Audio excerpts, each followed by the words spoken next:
relationships. Ugh, God.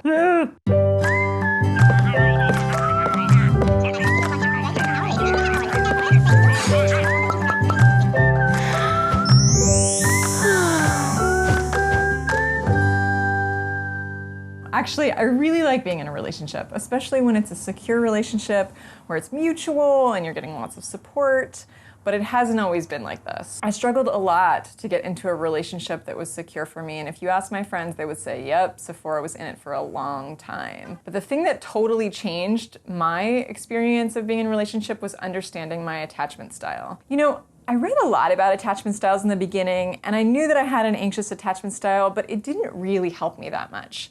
I didn't really start understanding attachment styles until I studied PACT with Stan Tatkin. It was amazing.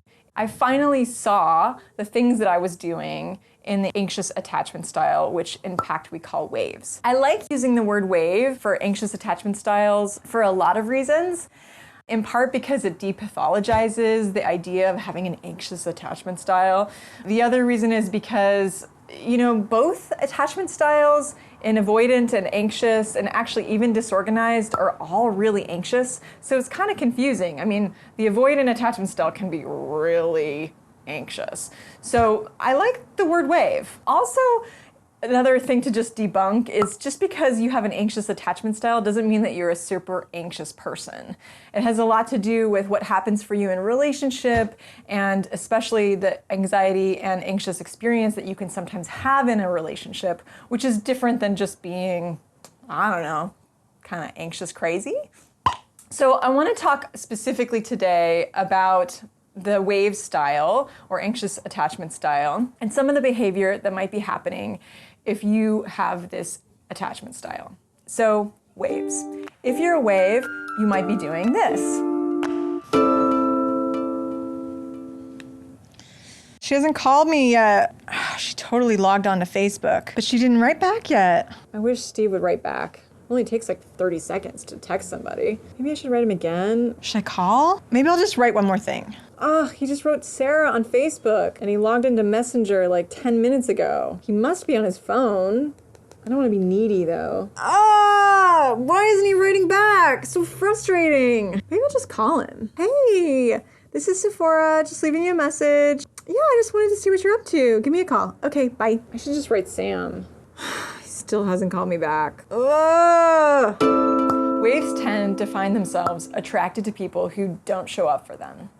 They're often disappointed and sitting around, waiting. They feel victimized in relationship. They often feel like they don't have control of the situation. They're really striving for connection. They really want to feel like someone cares about them and shows up. One of my teachers, Stan Tatkin, likes to call them, regardless of the gender, ladies in waiting. Ugh. Ladies in waiting. Gross. And that's what makes them angry, right? I mean, who wouldn't be angry in these days when they're sitting around waiting for someone to show up for them? But waves feel angry a lot, frustrated, and disappointed. Because understanding this attachment style stuff helped me so much in relationship, and I have a lot of people in my life who I know that are struggling with this, I'm gonna be doing a webinar in October to support people in understanding how is this attachment style showing up in your life, and what are some things that can help you be more secure, both secure individually and also secure in relationship.